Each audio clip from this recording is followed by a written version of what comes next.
My name is Rebecca Lynn Wallace, and I want to share with you the most defining, soul-shaking moment of my life. It happened on October 12, 2016, a date I will never forget, not because of the trauma I endured, but because of what I witnessed when I crossed over. What I'm about to tell you isn't fiction. It isn't a dream, or something I imagined while sedated. I died. My body stopped functioning. I crossed a threshold few people return from, and what I saw, what I felt, and what I learned on the other side. It's why I'm still here. I believe God brought me back to share this with you, and my prayer is that you don't just hear my words, but that your heart receives them. Because the truth is, we are not alone.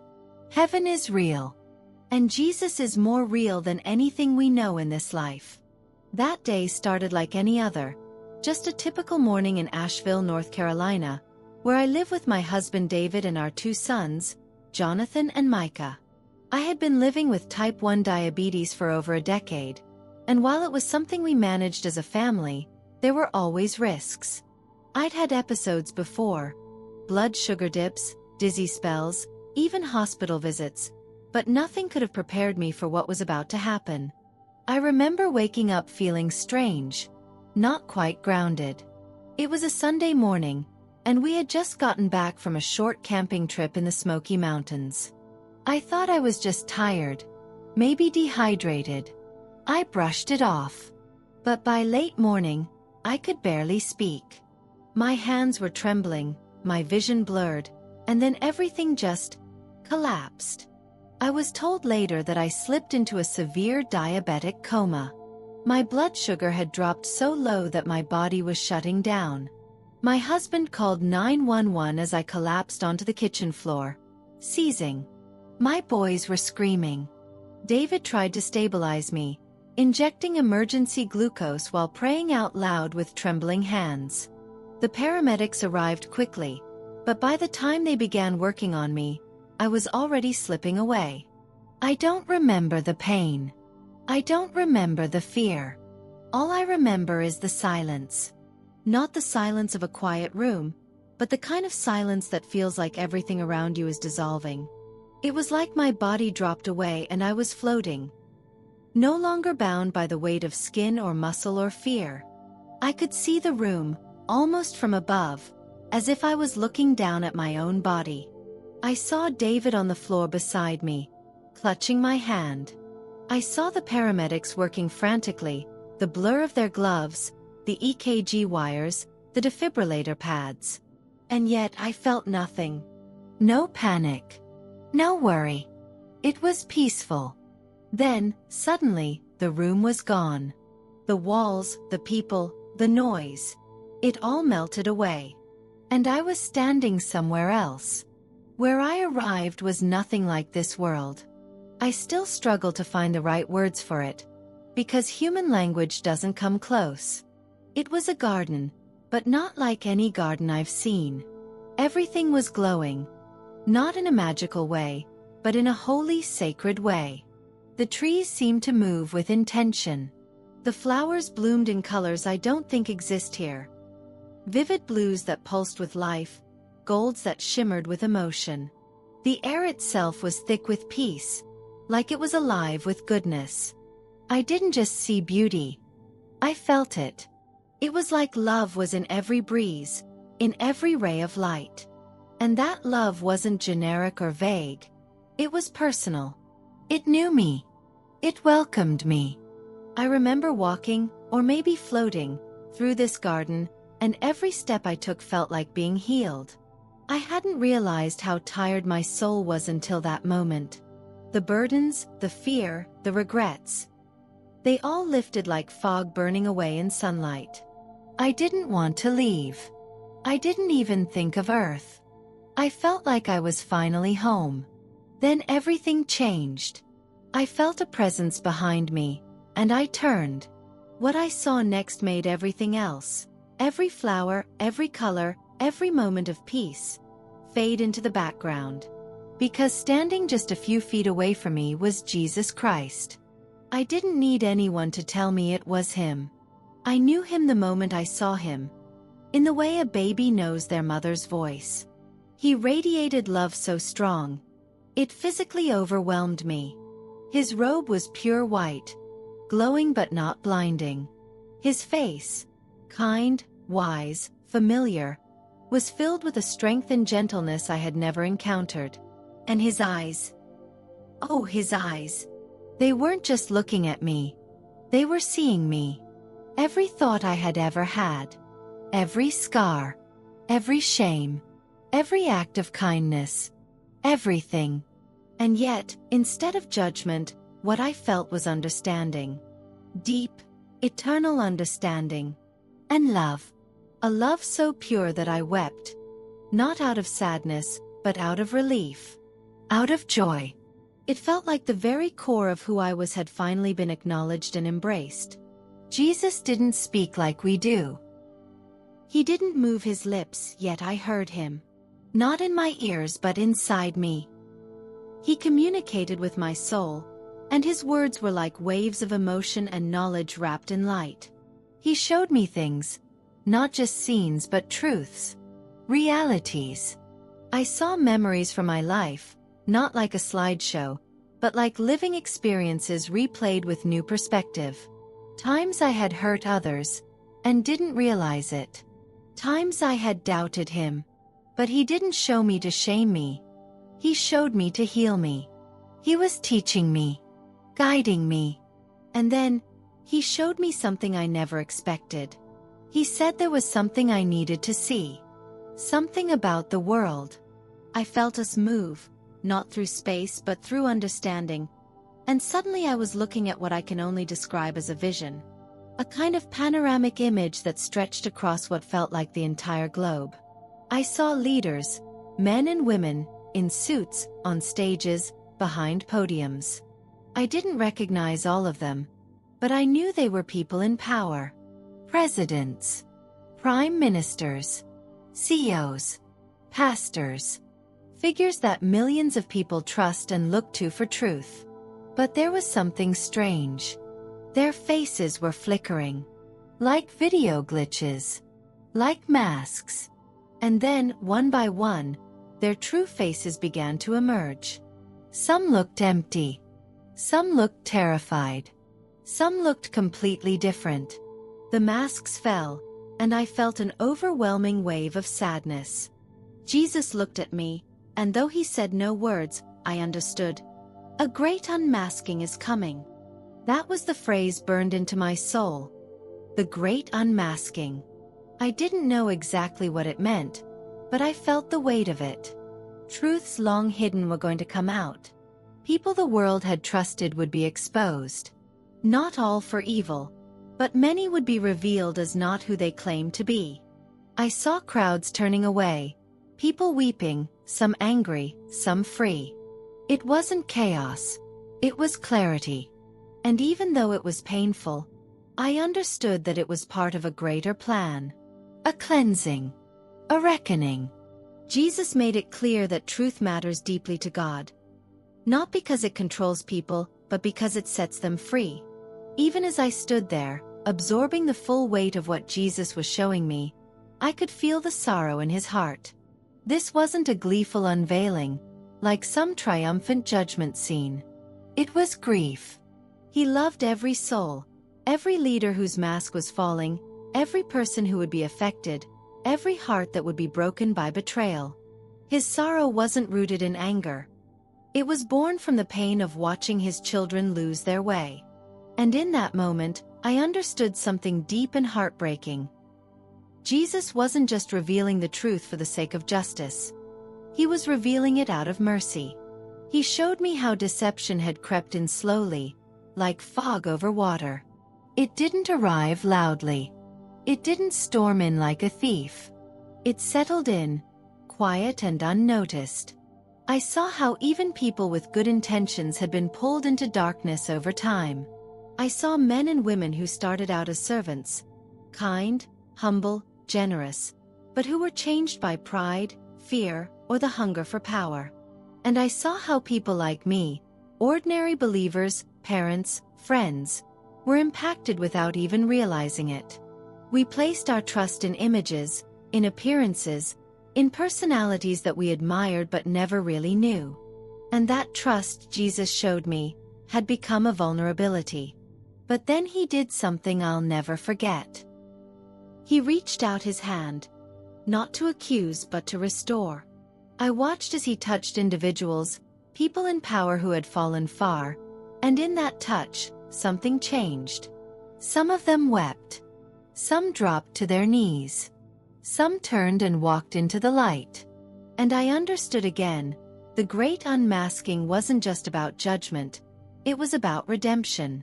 Some would run from the truth, but others, by the grace of God, would return. That hope lit something in me that I still carry every day.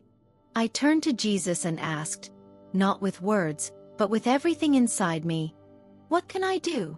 And he looked at me, eyes full of love, and said something that echoed through me like a bell. "Prepare them. Tell them what you've seen. Let them know that truth is coming, and I am that truth." My spirit trembled. I felt completely unworthy, completely unequipped. But he wasn't asking me to be perfect. He was asking me to be willing. Then, Jesus did something else. He brought me into a different kind of vision. Not global this time, but deeply personal. I found myself looking at young people. Not just my own sons, but children and teenagers from every corner of the world. Some were in church pews. Some were on their phones. Some were out on streets, alone and angry. But all of them had one thing in common. They were searching, hungry, starving for something real. And Jesus spoke again, not just to me, but into the atmosphere itself. "They are mine. I am raising up a generation who will see with open eyes and hear with open hearts." He showed me how the enemy, yes, the enemy, the very real spiritual force of darkness we often pretend doesn't exist, was targeting the young with special intensity, twisting truth, rewriting morals, redefining identity. But Jesus wasn't afraid. His plan for the next generation wasn't to shield them from hardship. It was to anoint them to overcome it. I saw young people preaching with fire, worshiping with tears, speaking truth without shame. They were bold, unafraid, and many of them had come from brokenness, from trauma, from rejection. Jesus told me, "I will use the overlooked. I will use the underestimated. I will speak through the mouths of children if no one else will speak truth." This broke me. I thought of my own sons.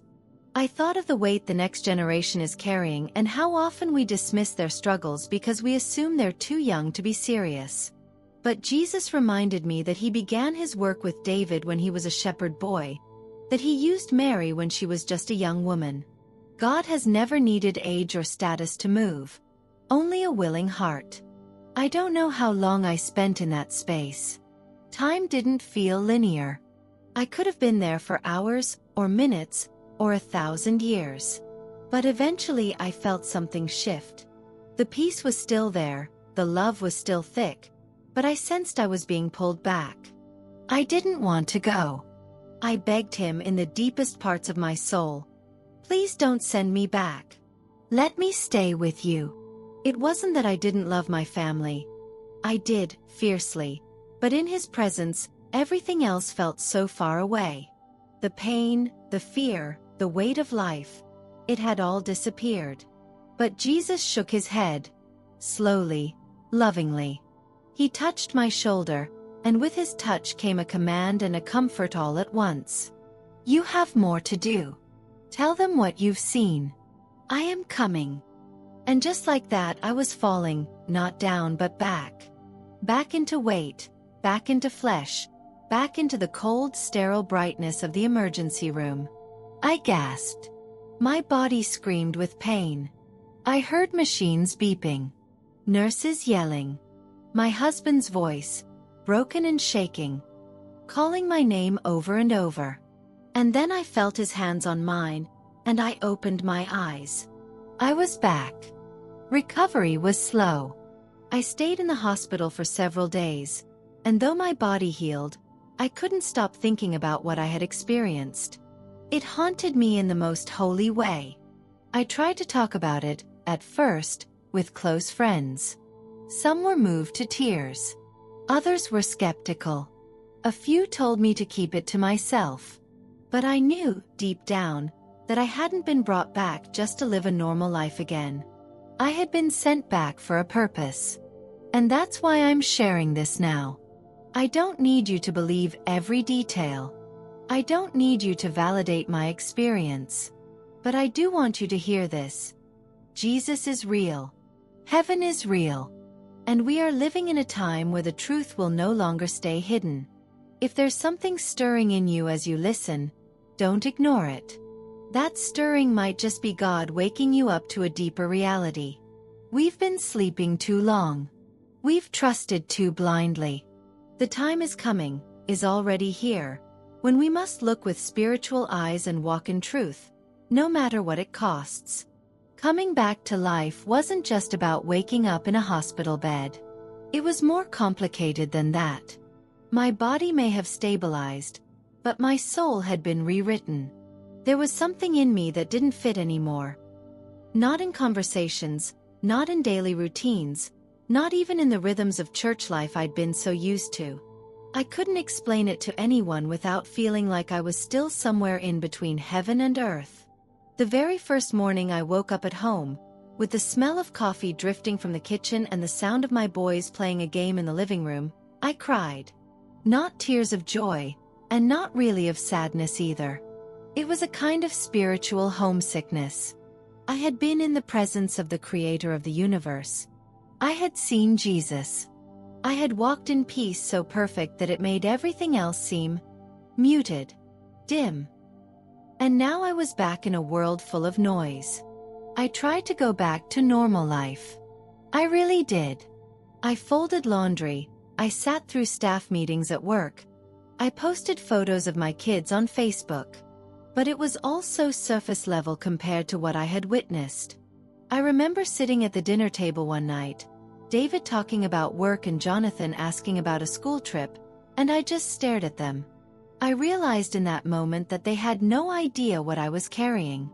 They hadn't seen the masks fall. They hadn't heard Jesus say those words. And I felt so alone in it. Not because they didn't care, but because how do you explain something like that? Eventually, I stopped trying to forget, and I started leaning in. I began writing everything down. Every detail I could remember from that garden. Every word Jesus had spoken into my soul. I started waking up early in the mornings just to pray. Not the kind of prayer I used to do out of habit, but real prayer. Deep, raw, ugly, beautiful prayer. I cried. I asked God why He chose me, why He showed me what He did. I asked Him what I was supposed to do with this message. And slowly, gently, I started to feel something take shape. A calling. A whisper that said, "Start small. Speak truth. I'll do the rest." So I did. I started with my church women's group. It was awkward at first. I didn't tell them everything. Just the parts one thought they might be ready to hear. But to my surprise, they didn't roll their eyes or change the subject. They leaned in. They listened. And afterward, a few women stayed behind and pulled me aside. They told me they'd been sensing the same thing. That something big was shifting in the spiritual realm. That God was preparing His people for something. That the world was being shaken, and we needed to be awake. That gave me courage. I realized that maybe I wasn't alone in this after all. In the months that followed, I started noticing strange things. Headlines that seemed oddly familiar. Scandals breaking in places where leaders had once been untouchable. Pastors stepping down, governments rocked by revelations, celebrities being exposed. People who had been idolized were suddenly being questioned. And I remembered the vision. The masks falling. It was happening. Slowly, subtly, but undeniably. The great unmasking had begun. But it wasn't just happening on television or in politics. It was happening in the hearts of people too. I saw it in conversations. People waking up, questioning things they used to accept without thinking. I saw it in my kids, who started asking deeper questions about God and truth and purpose. And I saw it in myself. I no longer cared about impressing people. I wasn't chasing a bigger house or a better job. I was chasing obedience. That's all I wanted. To be faithful with what I had seen. It wasn't always easy. I lost friends. Some people started avoiding me. A few said I'd gone too far with all the spiritual stuff. One woman at church even suggested I see a therapist. I don't blame them. If someone had told me this story 2 years earlier, I probably would have thought the same. But this wasn't a story to me. It was my life. It was my resurrection. And through it all, I kept remembering Jesus' words. Prepare them. Tell them what you've seen. I am coming. Those words have lived in me ever since. I speak them over myself when I'm afraid. I whisper them in prayer when I don't know what to do next. And every time I share this testimony, every time I speak His name, I feel that same presence return. Maybe not in full, but enough to remind me that He's with me. That He's guiding me. That I wasn't brought back just to live, but to wake up the sleeping. If you're listening to this and something in your spirit is stirring, don't ignore it. You might be one of the ones He's trying to reach. You might be part of the generation He showed me. The generation that's going to see with new eyes and speak truth without fear. The world is shifting. The veil is thinning. And we have to be ready. There's something people don't tell you about having a near-death experience. Especially one that involves seeing heaven and encountering Jesus. They don't tell you that the hardest part isn't the event itself. The hardest part is living after it. Coming back, walking through life with that kind of knowledge. It changes you. You're no longer the same, and everything familiar feels off. You don't watch the news the same way. You don't go to church the same way. You don't even look at your own reflection the same way. Because now you know that there's more. That heaven isn't just a concept or a story we tell ourselves to feel better. It's real. It's waiting. And it's watching. That knowing became a kind of compass for me, but it also made me more sensitive to things I had never noticed before. I started seeing the spiritual layer behind everyday situations. There were moments I would be in a room full of people, at the grocery store, at a school event, and I'd feel this heaviness, like a weight pressing down on my chest. And then I'd look around, and realize it wasn't just a mood. It was spiritual warfare. I could feel when people were carrying things. Shame, anxiety, bitterness, fear. I could feel it like an invisible fog hanging over their shoulders. And sometimes when I locked eyes with them, it was like my spirit was reaching out to theirs. Not in a creepy or mystical way, but in the way light reaches into a dark room. It just happened. There was a woman I met, just a few months after my experience, who came into my life like a divine appointment. Her name was Angela, and she worked at the daycare where my younger son was enrolled. She was quiet, kind, always smiling, but I sensed something behind her eyes. One afternoon, while waiting to pick up my son, I felt it so strongly I couldn't ignore it. I asked her if she was okay, and her smile faded. She told me she'd been having terrible dreams where someone was watching her, speaking to her in a voice she couldn't quite remember when she woke up. She said she hadn't told anyone because she didn't want to sound crazy. I knew that feeling. I told her about what had happened to me. Not everything, but just enough. Her eyes filled with tears. She asked if we could talk. Over the next few weeks, we met at a coffee shop after work. She opened up about things she'd buried for years. Abuse, betrayal, doubts about her faith. She said she hadn't prayed in almost a decade, hadn't opened her Bible in even longer. But as we talked, as I shared what I had seen and what Jesus had told me, something began to change in her. It wasn't immediate. It wasn't dramatic. But it was steady. She started asking questions again. Started praying again. She began to see again. And one day, she told me something I'll never forget. She said, "I feel like you pulled me out of a fog I didn't even know I was in." That's when I realized, this was part of the mission. The unmasking Jesus had shown me wasn't just about leaders and politicians. It was about everyday people too. People who were living with spiritual masks, pretending everything was fine when their souls were crumbling. People like Angela. People like me, before my eyes were opened.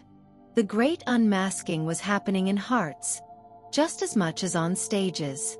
And my job wasn't to condemn them, it was to speak the truth that had saved me. Not to push religion, but to share the light that had pulled me from death. But not everyone welcomed that light. The more I shared, the more resistance I encountered. Sometimes it was subtle. Cold shoulders, polite dismissals. But other times it was darker. There were nights when I'd wake up feeling watched. Not paranoid. Not anxious. Watched. The atmosphere in the room would shift, and I'd feel this presence. Something that didn't belong. And I'd pray out loud until it left. I started playing worship music through the night, keeping scripture by my bed. There were even a few times I had dreams where I was fighting something. Shadowy figures, whispering voices. In every dream, the only thing that would silence them was the name of Jesus. Every single time. That name is not just powerful. It is the authority of heaven. There was one dream in particular that stayed with me. In it, I was standing in front of a large crowd.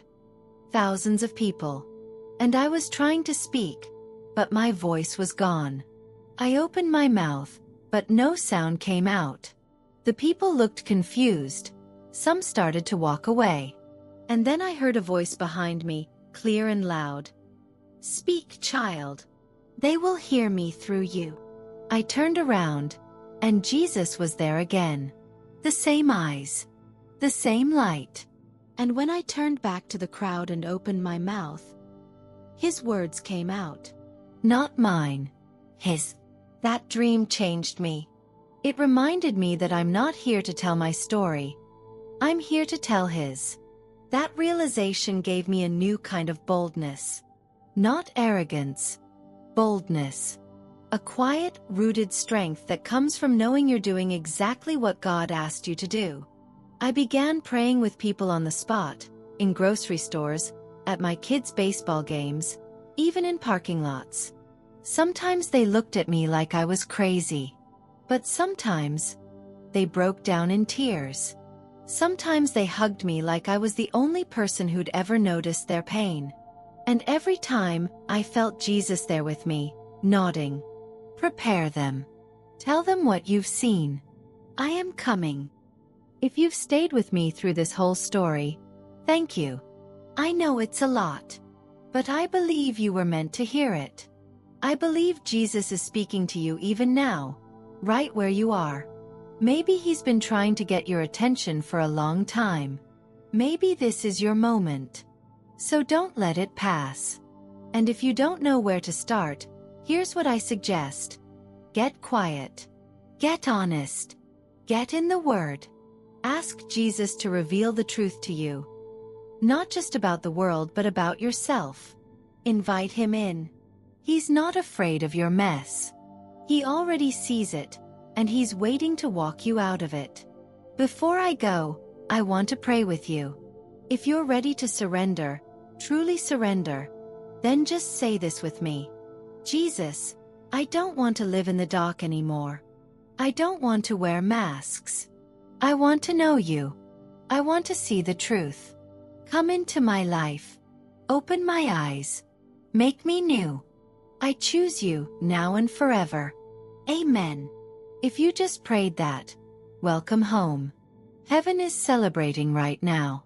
And if you're still wrestling, that's okay too. Just keep seeking. He'll meet you in the seeking. I promise. And lastly, if this story moved you, please don't keep it to yourself. Share it. Someone in your life needs to hear it. Someone you know is walking in the dark, wearing a mask, just waiting for someone to speak light into their life. Maybe that someone is you.